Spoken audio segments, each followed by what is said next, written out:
you, Wes Les Anderson. Les Anderson. So, Dave, you are an artist based in Dundee, and you've been working here for many years. Yeah, many years. How many? Yeah, you've been working here quite a while. A lot of our conversations that we have in Art Bar and in various pubs and walking down the street and going on wee trips like we do, often end up revolving around class, because this is something that is a common denominator in both of our mindsets, our backgrounds, and the way we do things. I suppose it's something that preoccupies our mind quite a lot. So hence why I have invited you along here to speak about this. Thank you. And you've brought today's, which means you're okay in my book, David. Aye, thank you very much. No, thanks for having us. It's good.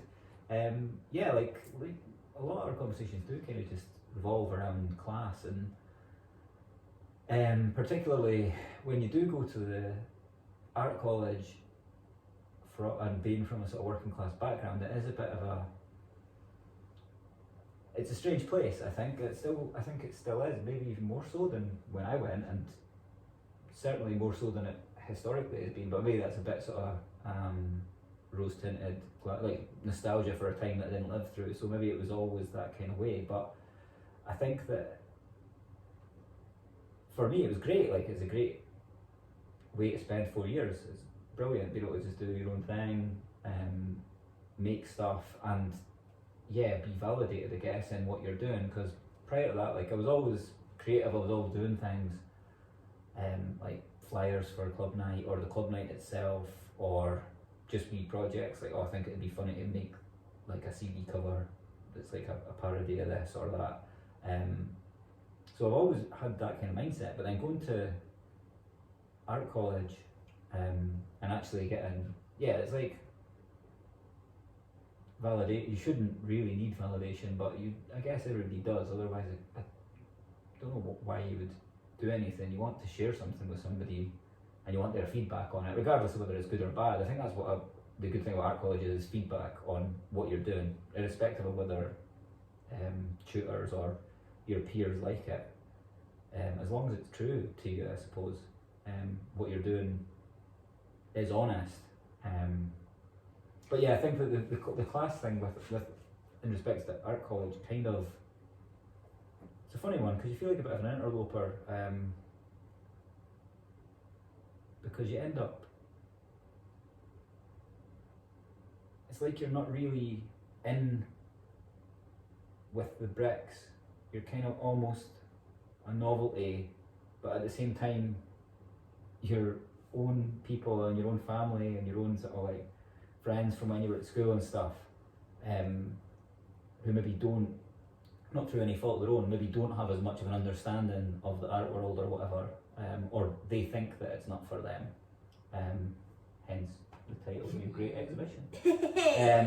But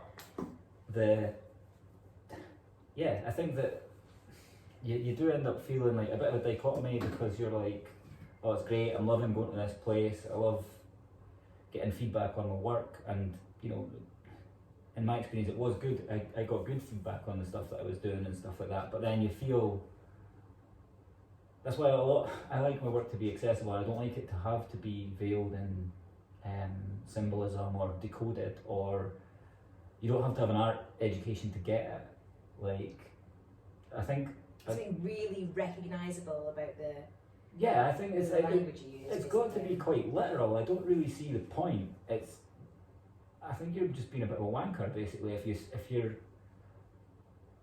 think, oh, I've written the best song in the world.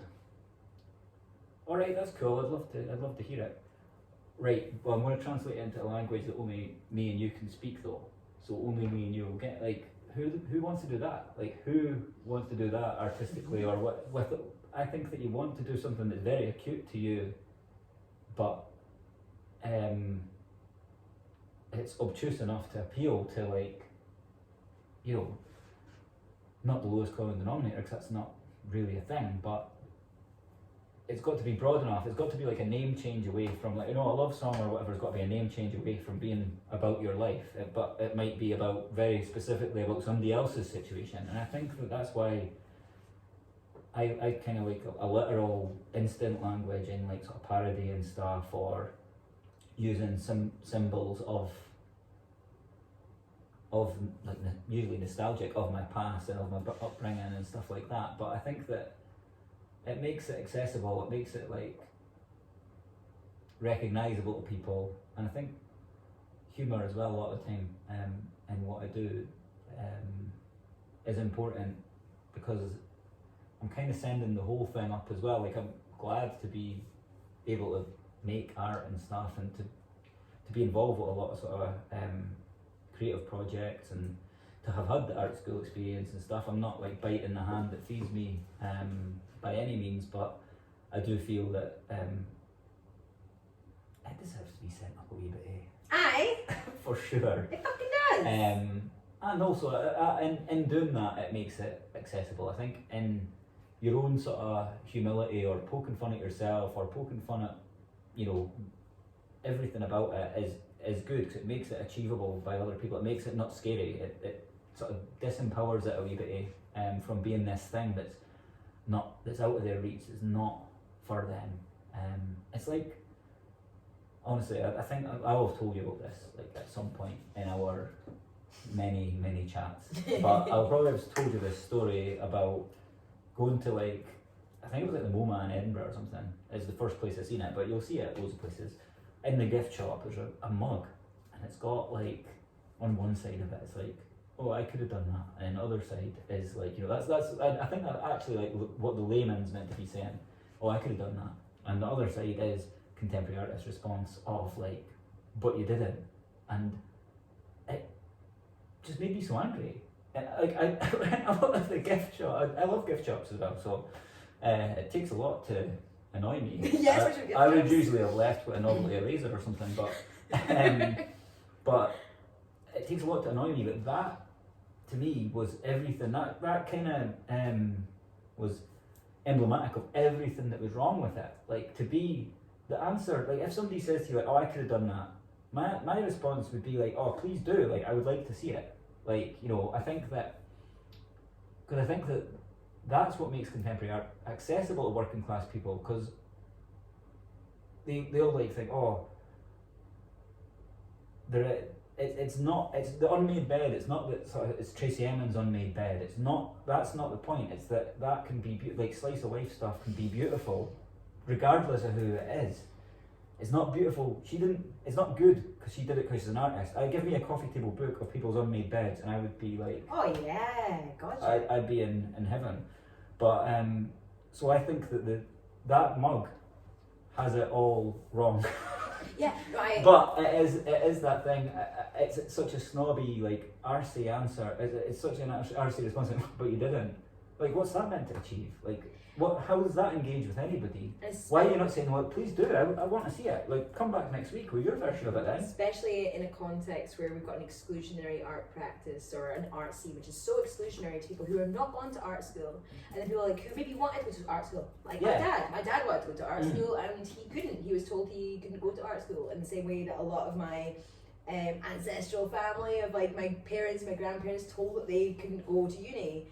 And because of their class, because of their gender, whatever it was. Yeah. And then so for someone to go, well, I could have done that. And for someone to say, well, but you didn't. It's like, well, that's just rubbing salt in a wound. Yeah, exactly. Exactly. It's like saying, oh well, but you didn't though, and you've not gone to art school, and you've not had this opportunity to make utter shite valuable. Yeah. Which is something that we actually, that what you say about the slice of life thing, like, there's so many aspects of banality or lifestyles of working class kind of culture that are just seen as being just, well, it's not interesting.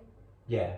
Well, like, it's kids that think that, like, shopping at Lidl's the most, like, rough and ready they're going to get it. Like, you're like, oh yeah, like, oh, totally slumming it. Going, like, you're like, no, what you're doing is like living away from home for the first time. You're not. you're not like a working class hero for like 2 hours a week in a cafe and like shopping at Lidl. It's not like, that's not as bad as it gets, believe me. Yeah. But then that said, like, I say believe me, but although I had a very sort of working class upbringing, and we actually used to live in Kirkton and then moved away from Kirkton not long after I was born, because it was closer to my dad's work, I think was the biggest reason, and because that was at that point in time that Kirkton did start to suffer from a lot of suffer more from a lot of social deprivation and stuff. So obviously mum and dad, with like a toddler, were really like, well, maybe we should sort of think about moving.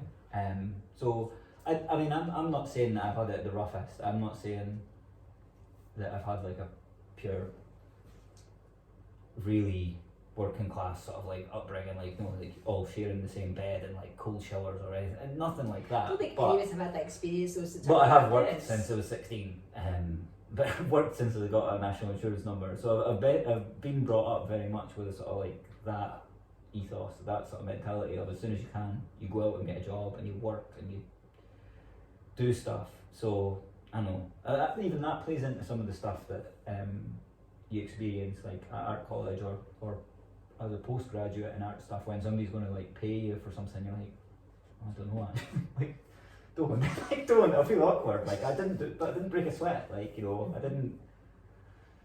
So I think that ties into what I was trying to say before. It's probably all a bit sort of confused and muddled and stuff, but it all ties into this like this dichotomous place that you're in as a working class artist. You're one foot in the door, but not really. Not a lot of the time. I think that a lot of the sort of featuring of working class people in exhibits and stuff's a bit tokenistic. And my fear for the future, although like, you know, there's no lines in the sand about how I'm actually more working class than you because I did, it's not a competition, but by the same token I think it's a very easy, I noticed it slipping into like funding application, like funding opportunities and like job creative jobs and stuff.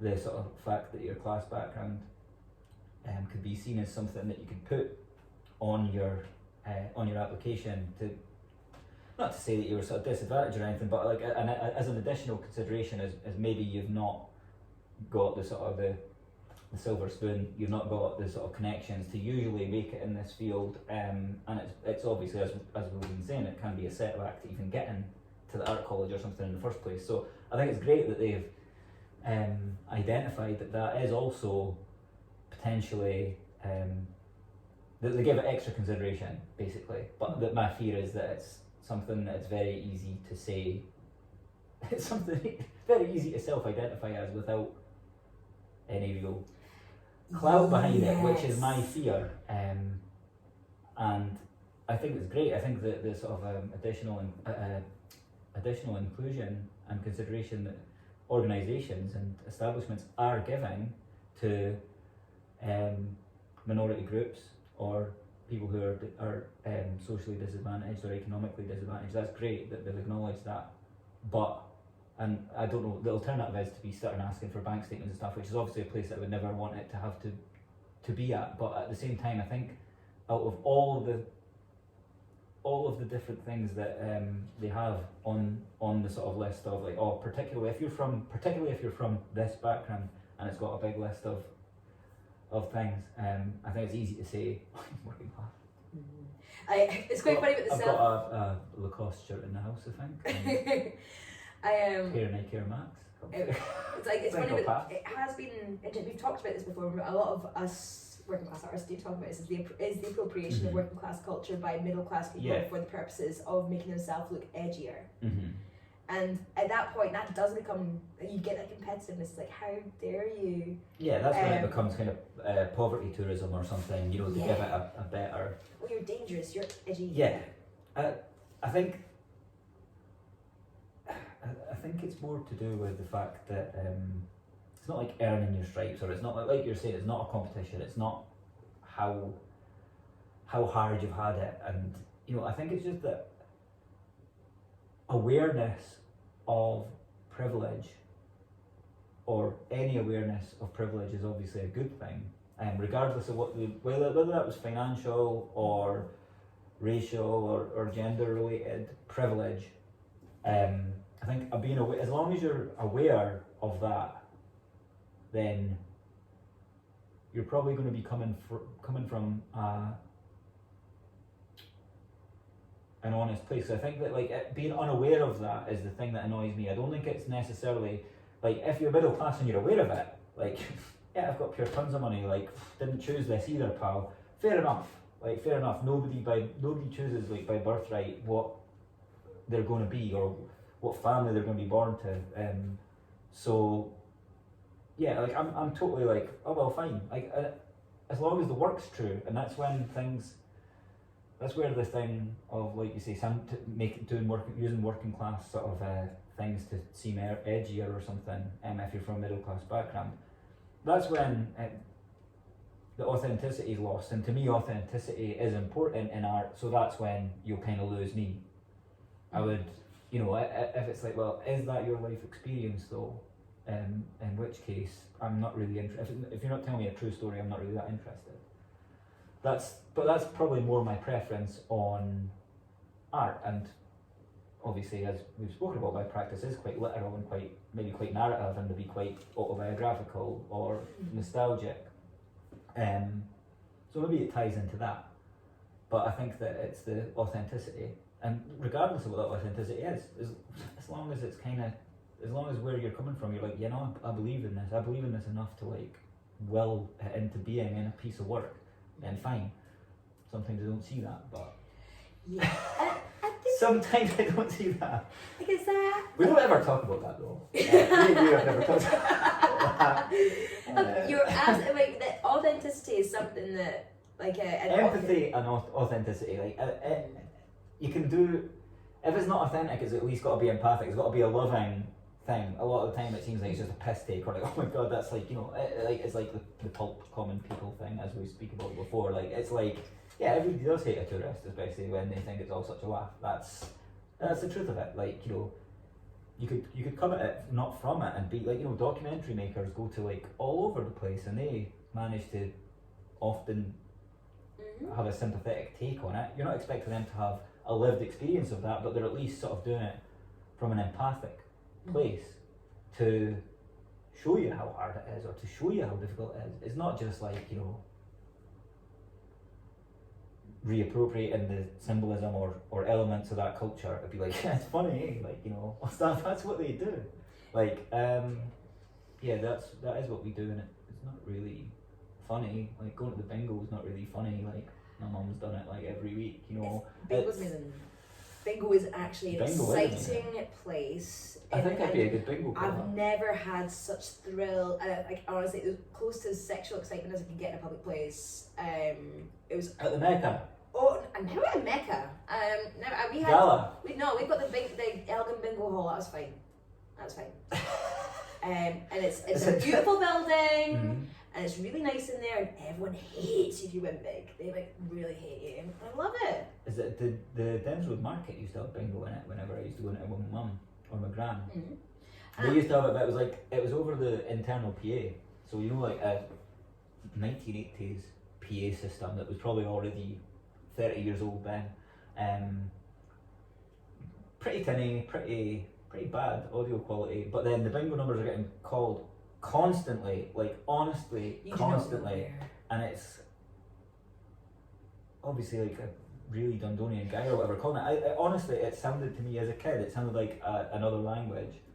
It sounded like, but there was something kind of ethereal about it. It sounded like, calls to prayers or something like that. It sounded very much like that. Really? It's like, ooh, this is weird. Like, what is this? Like, yeah. I had no concept of what it was, but it sounded strange and quite zealous, and it was just a big blur of words that I didn't catch. It's a bizarre place to be if you're not from that environment. I've taken people to bingo before and they do not have a clue what's going on.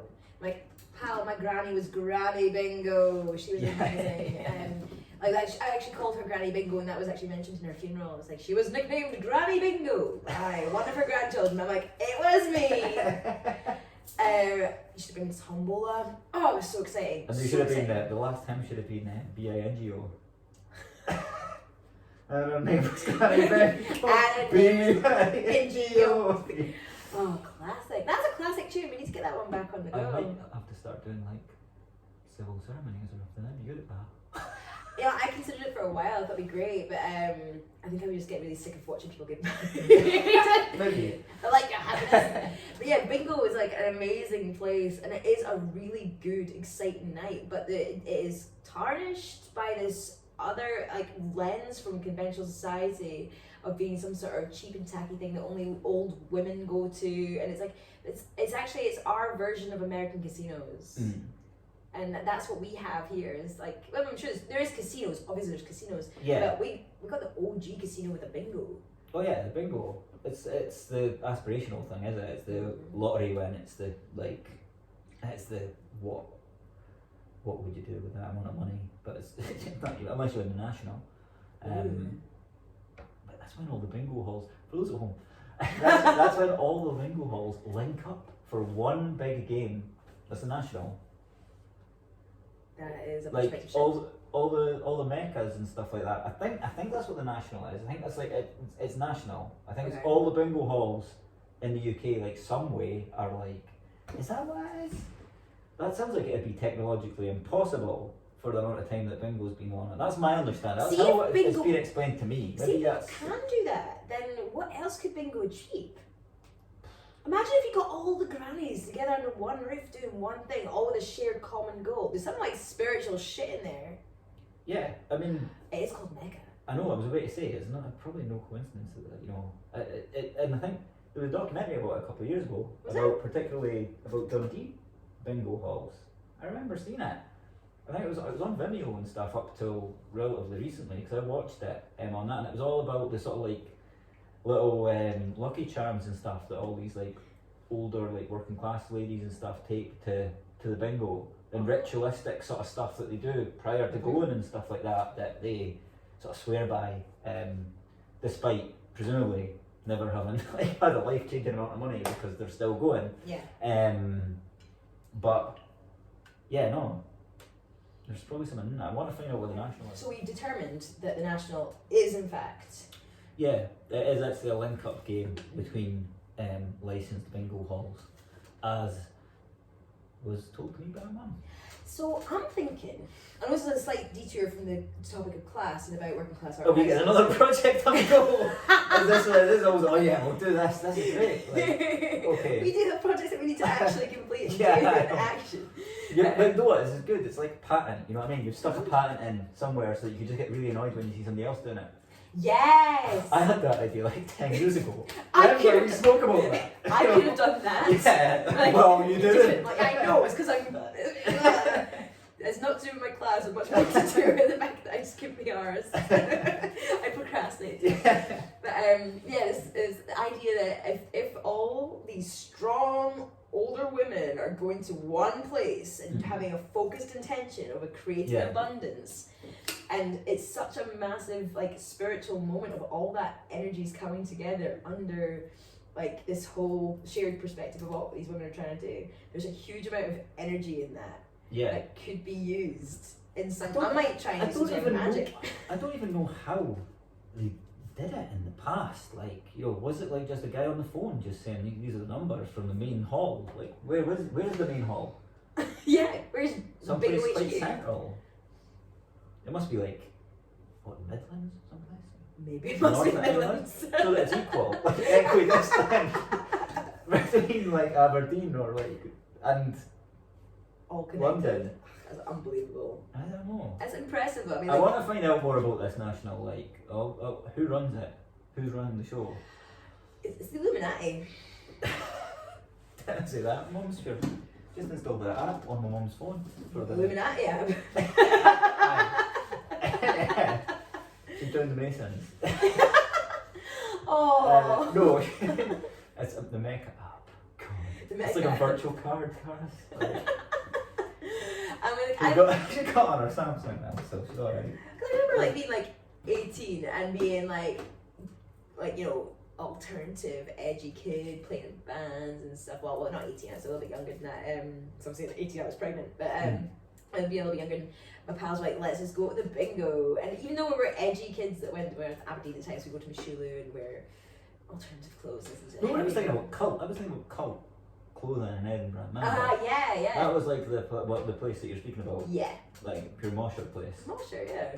Big parachute pants and like. That was a good look. edgy I'm t-shirts really and looking stuff. forward to that coming back into fashion because I've got some amazing clothes. Get them on. No, I did not keep them, but I really wish I had. At least I was to tell my kids. It's like I used to dress like you when I was your age. Like having that, and even then we were still, because me and my pals were working class, we never saw it as being anything like weird or even ironic to go to. But like, there's cheap drinks. Yeah. You might win money. Yeah. What's wrong with that? You're paying the same amount of money to go in a club and dance and waste your money, or you can earn some money and get as fucked up. And they sometimes do chips as well. They do chips a lot of the time as well. They do food. Be polyethylene tray. The cat doesn't do chips as far as I know. No. No, I don't think. That'd be horrible. Oh, it would be Oh my god. Jesus. Ugh. I don't think I would eat it. No. Those big chips. But yeah, like, so like I think the way that things were perceived, I think for me when I was growing up, and there's things you try and distance yourself from, especially if you are in an art education, like you kind of feel like you need to, when you're in that kind of environment, there's certain things you, like, I mean, I didn't go to bingo when I was at art school that often. Like, it's not because, and I didn't really think about it until later on. I was like, is it because I was surrounded by different kinds of people? Yeah. And then I think that's the thing. I think that if empathy is the way to do it, eh? Like, just everything. That's the answer to everything. That's my current answer to everything, and it's hopefully a good answer to everything.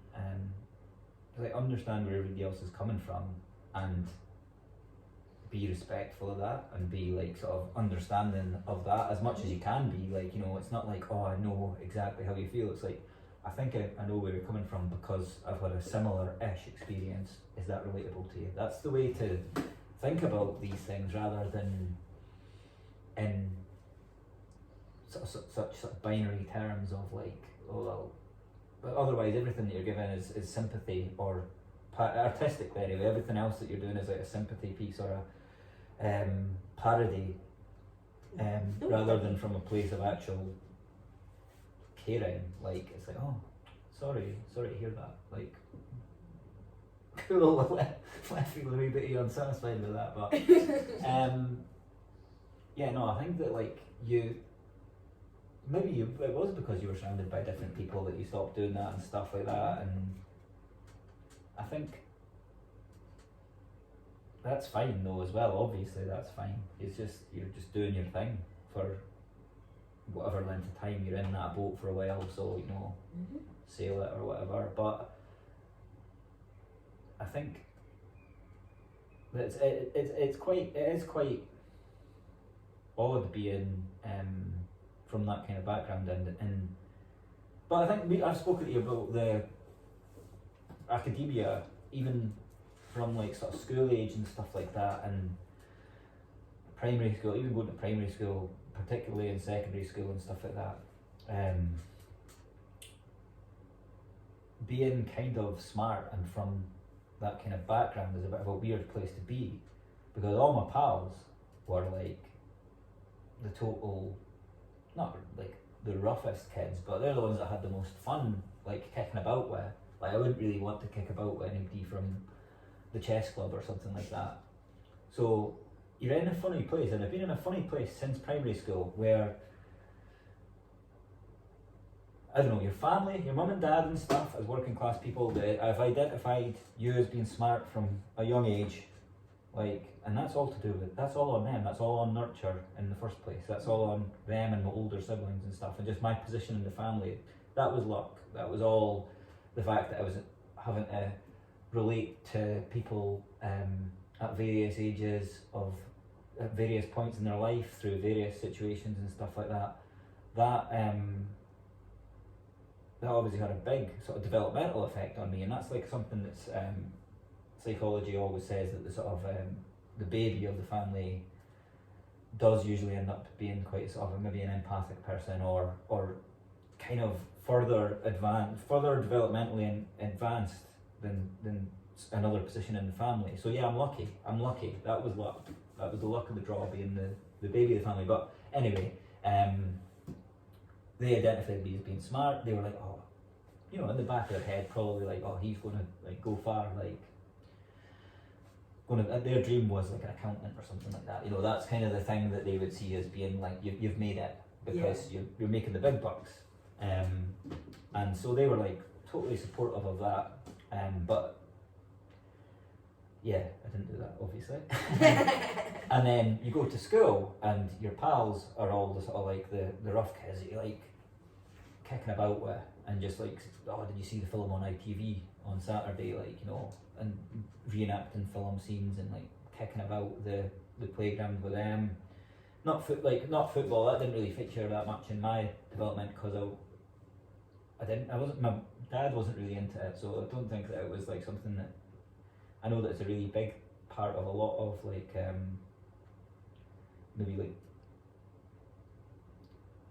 kids from working class families, probably is a thing that's quite big in their lives, but it's probably why that sort of thing doesn't really feature in my work, so I wouldn't really feel like it's my place to do it anyway. But yeah, I was never really into football, so usually the kids that I liked were ones that were from working class backgrounds that liked sort of like video games or pop culture stuff, like, because you could get into that, like. So that was the people that I kind of identified with. And then the teachers, they thought that you were complacent or lazy, or you had all this potential that you were just squandering by hanging about with all the wrong kind of people. They thought that you should be making more effort. They wanted to like try and advance me a year, but like that wasn't really a thing. That was like when I had one or two over the sort of whole primary 1 to 7. I think I had like 1 or 2 teachers that were actually quite supportive of me. Like, first one was probably like primary 1-2 teacher, Miss Sturrock, who was class. She was like really good, like older woman, and very, very supportive. I know that's what you want from a primary 1 teacher, I guess. But later on, I had a teacher called Miss Donaghy, who was really cool. She was like another one that was like trying to give you extra work without it seeming like extra work, and knowing that school is a lot about surviving, about fitting in with your gang of people that you've identified that you identify with. So she wasn't like pushing me to do like, maybe you should, have you ever considered joining like, you know, our like junior Mensa? She was never anything to do with that. She was like surreptitiously almost giving you extra work or trying to like stimulate you in a different way. She was really good. Like, you know, when I think back on it, that was quite a trick to be able to do that to somebody, to like actually teach them or intellectually stimulate them without them knowing that it's happening. And that was a really good thing. The primary 6 and primary 7 teachers that I had after that were not so much. They were more like, oh, you're a big fish in a small pond, you're complacent and stuff. And I'm like, well, that's not really that helpful. That's not my fault. Like, can you not tell? Like, I think about a trace of like, you know, empathy, that would let you see what's going on here. I'm trying desperately to fit in primary school, and I'm pals with these people, and I have been for many years, because they're the ones that I think put up with me, that like the same films as me and stuff like that have the same background as me. And you're telling me that, you know, I'm wasting it by hanging out with these people, or I'm like, you know, never going to amount to anything, like, you know, big fish in a small pond, complacent, not applying myself. And it's like, well, give us something to apply myself to, like, you know, without making out that it's my fault. And then that's the same thing that happened in secondary school. Anyway, this is going somewhere. It's basically about the fact that you're kind of between a rock and a hard place. Because in hindsight, in secondary school, there was a lot of people that were like sort of more intellectually inclined and stuff, more sort of chess club and stuff like that, but they didn't like cool stuff. My pals liked cool stuff, but then by secondary school, your pals are like, oh, you did well good on that exam. That's you must have fucking revised for that. And I'm like, honestly, I didn't actually revise for it, like, you know, but it was like, they thought I was a snob. The posh kids and stuff thought I was a mink. Mm-hmm. And the teachers thought I was a waster. And it's like, well, cool. And Mum and Dad thought I was like the second coming. It's like, how do you exist in that? Like, people are telling us I'm like super smart. The school are annoyed that I'm super smart. Mum and Dad are glad that I'm super smart. My pals are annoyed that I'm super smart. And the super smart people are annoyed that I'm actually a mink. So, I don't really know. Like, not that I'm super smart. I'm just saying, like, obviously, I use that term very loosely in a modern comprehensive school. Because it's really like funny. Like, the reason I brought up school in the first place, in that whole rock and a hard place that you feel like you're in when you're from that background and exist in, particularly in an arts education world, at least something where maybe more traditionally tangible real world use is like, oh, you're a doctor, that's impressive, you know, or you're an accountant, you must know sums, or whatever, an engineer or something. Particularly in arts, it's like the one that's potentially the least sort of valued by working class people, because it's the one that's been most excluded from. Mm-hmm. It's the world that they've not really got any inroads into, so they've not really got much of an understanding of what it means, other than, like, you know, paintings and stuff are probably the ones that have kind of fallen into the public domain. You know, that's the ones that will be the reference points, the ones that are like sold, that, you know, that you've seen their image a million times, like the Mona Lisa or something like that, you know, or a Monet or something. So that's their touchstone of art. Like, they don't really, I don't think they really appreciate the things that it can encompass, because I've never been encouraged to appreciate, though. I'm not saying they don't appreciate it because I'm not smart enough to, but I don't think they have ever, well, speaking from my experience at, like, you know, the art department in my high school and how arts were viewed, like, you don't really see the real world things that it feeds into, like, obviously cinema, TV programs, you've got, like, your graphic design and magazines and books that you read. It's all the sort of stuff that's like passively the arts that they can consume are probably more sort of passively consumed. They don't know they're consuming art. That's the best kind of art to consume, to be honest. Yeah. The ones that you don't know you're consuming. Yeah. It's like, if you don't tell a kid that they're eating sprouts or something. Yeah, tell like, us, oh, that that actually tastes great. Like, what is this? Oh, it's art. Oh. Fingers down the throat time. But, like, I think that's the attitude to it. I think it's because, like, oh, like, I mean, even, it's funny because even coming up here to do this interview, it's not really a massively funny story, but it is a wee bit of one. I was saying to Mum and Dad before it came out, like, oh, I've got to go. I thought that interview thing was going to be a Zoom interview. Like, interview? What, you get a new job? Like, that was like, they were flabbergasted because they were like, you can't leave a job. You've got a job. Like, and I was like, no, don't worry, it's not a job interview. It's just like an art thing. And I actually got a wee bit embarrassed speaking about it, so I didn't really even explain exactly what it was. And they obviously seen us putting a couple of beers in my bag as well. They were like, are you going to a party? I was like, no, don't worry. I'm not going to a party. It is an interview. What's it about? I'm like, well, I'm not embarrassed to come and speak to you, but I was kind of embarrassed to give them any more information on it than just, like, you know, oh, it's an art thing. Like, I guess maybe I don't fully understand it all either. Maybe that's part of it. But it was funny because my embarrassment didn't come from, like, oh my god, Mum and Dad, you don't get art. It was like, my embarrassment came from, like, oh, I'm sorry, I'm doing art again. I'm doing something to do with art again. Yeah, she gave you money, that lassie. But no, like, that's a very recent example of how it feels to me, and I think how it probably feels to a lot of like people from a working class background, like you feel like a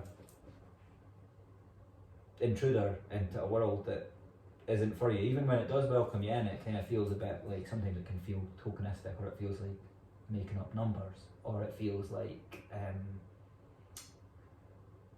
yes, that's the guy that does the working class stuff, like the pro guy. Yeah, get him involved. Yeah, class. Like, oh, you did the things like Bender, was it Costa del Dundee or something? Like, yeah, that's what I did. that's what I did. That's all I did. So yeah, there is the kind of typecasting as well. Like, you can't, like, what can I never do anything that's more high art now? Would I want to? Like, I don't know. Like, that's maybe more. Maybe that's straying away from your sort of class, like, not that this is just a chat anyway, but maybe it's straying away more from the class and more of a sort of post-grad thing of like it being a sort of continual, difficult second album, I guess. Like, that's what like art is, I guess.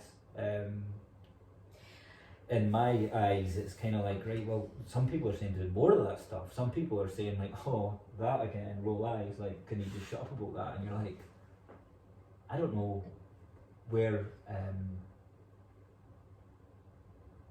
but then that's about like a quest for validation, but it's because you want to do something, because you want people to, you put time and effort and work into something, and it's true, the thing that you're doing is true to you at that point in time that you make it. You're not doing it for like, you know, mega stardom that obviously doesn't, you know, happen in this world to any great extent. I think the time for that's kind of maybe past. You don't do it for that, but you do kind of hope that somebody's going to see it and be like, yeah, like, cool, I like that. And that's all you want from it. You don't really necessarily want financially recompensed for it. I think that's maybe why, I guess, touching on some of the stuff, like, you know, I know that obviously during lockdown and stuff like that, and during COVID, there was a lot said about, like, you know, funding for the arts, and obviously I think that funding for the arts is very important, and it's crucial to a lot of things. Like we say, it's like a feeder for television. Everything is probably referencing a piece of art. Like, people that make your TV shows and make your films and stuff, they're artists, you know, and they're probably interested in art, and a lot of stuff, as you know, like, maybe starts off as an installation somewhere and then ends up finding its way into like the sort of special effects department of a production or something. But yeah, I think this is where maybe this is a sort of like my own sort of working class dichotomy that I kind of can't get over or something. But I feel that a lot of people took it upon themselves, but I think a lot of people kind of started going on about like, oh, like, you know, this has been really hard on the arts and stuff like that, and I'm like, yeah, it has been, but like, I don't see that. I do see that obviously as a bad thing. I don't want anybody to go through a hard time and stuff like that, but I guess that for me, a lot of this is like a struggle or willing something into existence. You will find a way to do that irrespective, and I think it's okay to sometimes not, right, if somebody asks me to paint a mural or something, yes, I want to be recompensed for that. Mm-hmm. If I've created something of my own volition and I think it's brilliant, I can't expect anybody to recompense me for that. Unless somebody says, hey, I want to put that on, like, can you put this on as a show or something? And then, yeah, we can talk about, like, you know, the financing of it then. But I think that's where there's a sort of very thin line between entitlement and, like, you know, standing up for the arts. So obviously I want to stand up for the arts. I believe in it. I believe it should be funded. I believe kids should have more access to it, particularly kids from more socially deprived or economically deprived backgrounds. I think they should definitely have more access to it than they currently do. But by the same token, like, it seemed like I don't know, I do feel sympathy for people that are like, I feel more sympathy for the like businesses deeply affected by it, you know, not businesses. Yeah, I'm a massive capitalist.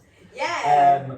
But no, I felt more sorry for like hospitality workers and stuff like that than I did for somebody being like, oh my god, like, you know, to me, like, retraining in something or whatever didn't seem like a massive like, oh my, they're suggesting that I do something other than the thing that I love. It's like, well, I've had to do that my whole life.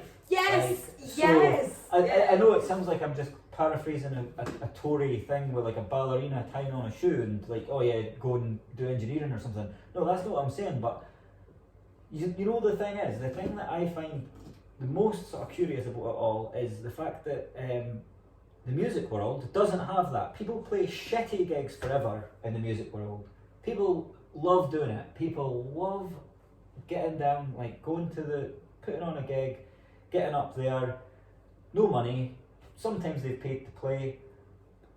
Sometimes they like, you know, they go, it costs them money to actually put on a show, but they do it because they love it, right? And I'm not saying, I know, they should be recompensed for their work. Yeah, they should. But they actually do a more, I would say, a more pop culture, a more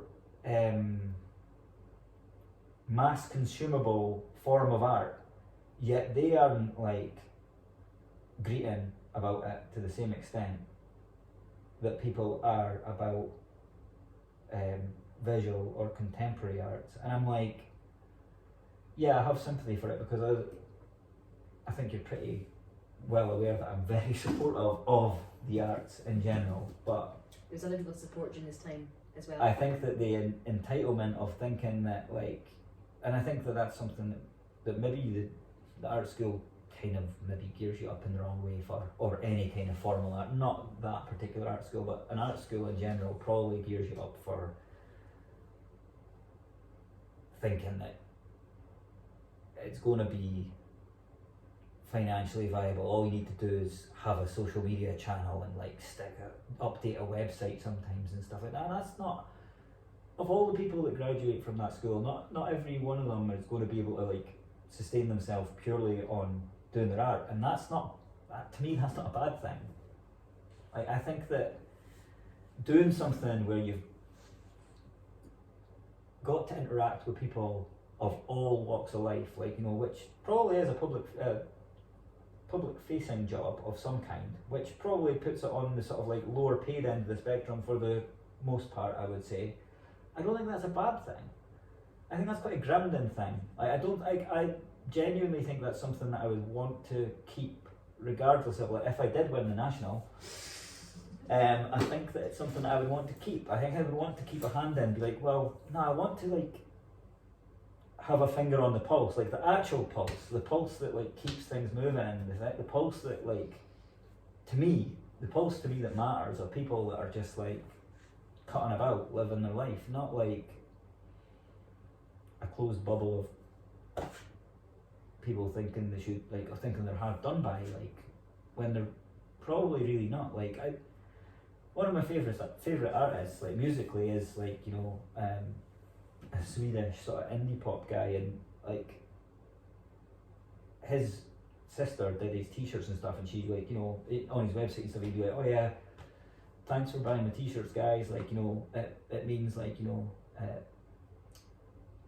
my sister has to do like one less sort of Burger King shift and stuff, and I thought like that kind of thing's really sweet. It's like, yeah, you do, there's nothing wrong with having to do something else to make ends meet. Like, ideally, universal basic income, that's what I would want everybody to have, like, in an ideal world. Mm-hmm.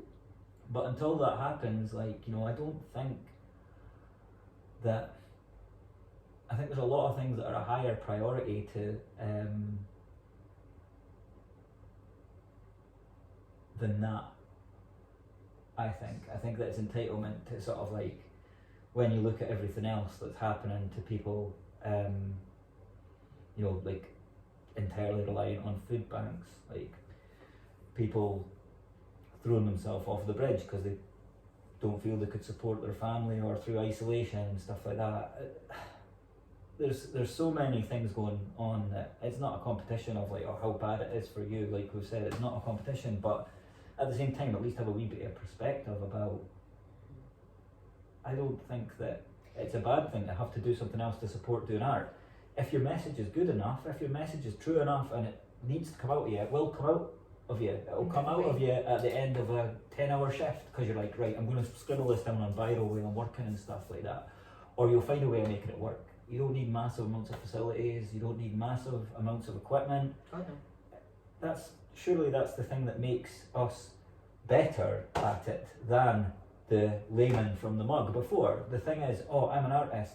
I wouldn't want to call myself that anyway, because everybody is. I believe that everybody is an artist. But the thing that surely would make me better at it, having went to a school about it for 4 years, is being adaptable, is being able to be like, right, how do I get this idea out? I don't have access to a kiln right now. I don't have access to a fully fledged foundry right now. So how do I make this work? Is it going to be a written piece? Is it going to be something that I scribble out on notes on my phone? Obviously a lot of people might not even have access to like digital technology, so I understand that. Luckily I do. So scribbling out notes on my phone, scribbling out stuff on biro in a wee notebook or on scraps of paper, you'll find a way. The idea is the cell. Like, and the stuff that I like is all kind of, whether it's music, films, or contemporary art stuff, it's the message rather than the medium that speaks to me. But maybe I'm a bit literal, maybe I'm a bit sort of basic in that sense, that I like a sort of literal, more narrative sort of thread of like, right, I get what they're saying. It's the song, not the voice, you know, I guess. It's like cover versions are so good. Yeah, exactly. It's a good song, it'll translate in whatever way. Well, the voice, well, that kind of flies in the face of it, because I love other people's voices. Yeah, I think it's all like it. That's the thing. It's like if the concept is sound, I think that's the thing. That's not me disagreeing with you. That's me thinking. That's me disagreeing with myself. Yeah, like so that having that. Yeah, limitations are only limitations, and one of the ways anyone defines their practice is how you navigate those limitations. So when people are presented with this concept, it's like you're not able to do the thing you love for money right now, and then suddenly they're crying. For me, I'm just seeing people who've got a lot less resilience. I've very rarely ever been paid to do something that I love. Same. And so to me, it's like, okay, well, because I was still making art at all these points in time anyway, not just for academia, not just for like the reward, not for the carrot at the end of the stick, not because I thought that would lead to a better job. I was making art because I had to. I wanted to. Like the club night flyers and stuff like that. I loved doing club nights, I loved DJing and stuff, that was great fun. But I really liked making the flyers and stuff like that. That was like sort of self-published. A lot of the time I was printing them out on a home printer and stuff like that, and self-publishing, like just making them up. And I loved that, because that was like as well as the music and stuff, that was my sort of stamp on it. I was like, oh, great, that was before I even dreamt of going to art college. And it found a way of getting out of me, you know. It was like, and that was in the spare time. That was when I was doing like, usually like doing a couple of jobs at a time, or certainly while I was working. I wasn't making money at that point out of what I was doing, that's for sure. I wasn't making money out of something I loved at that point, should I say, that's for sure. So I don't think, that's not to say that the struggle is, I don't think the struggle is essential to it, but I think that it helps. I think it's not the struggle, it's not the fact that I want anybody to struggle to be an artist, but I think that I want them to experience humanity in a way that working class jobs, public facing jobs, force you to be. Not that you should have to be forced to sort of have to encounter other humans and enjoy their company, but I think it's a grounding thing. Like, I think it's very grounding to do something else. I think, God knows what art would be if everybody just got to like float about and do it, and that's all they did. I think it would be a very white space, boring shit thing, to be honest with you. I think if you weren't drawing in other things, you would be a vacuum, and nothing's created out of a vacuum. Yeah.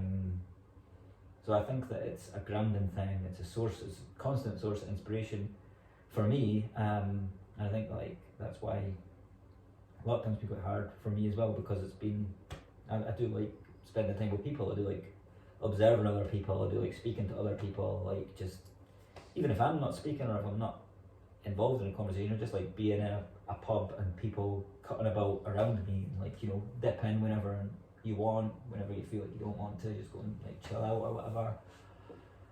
So I think that's hard, because it's a big source of inspiration to me, like just hearing things, and that's what gets me sort of fired up. Conversations, speaking to people, understanding other people understanding you, is like connection.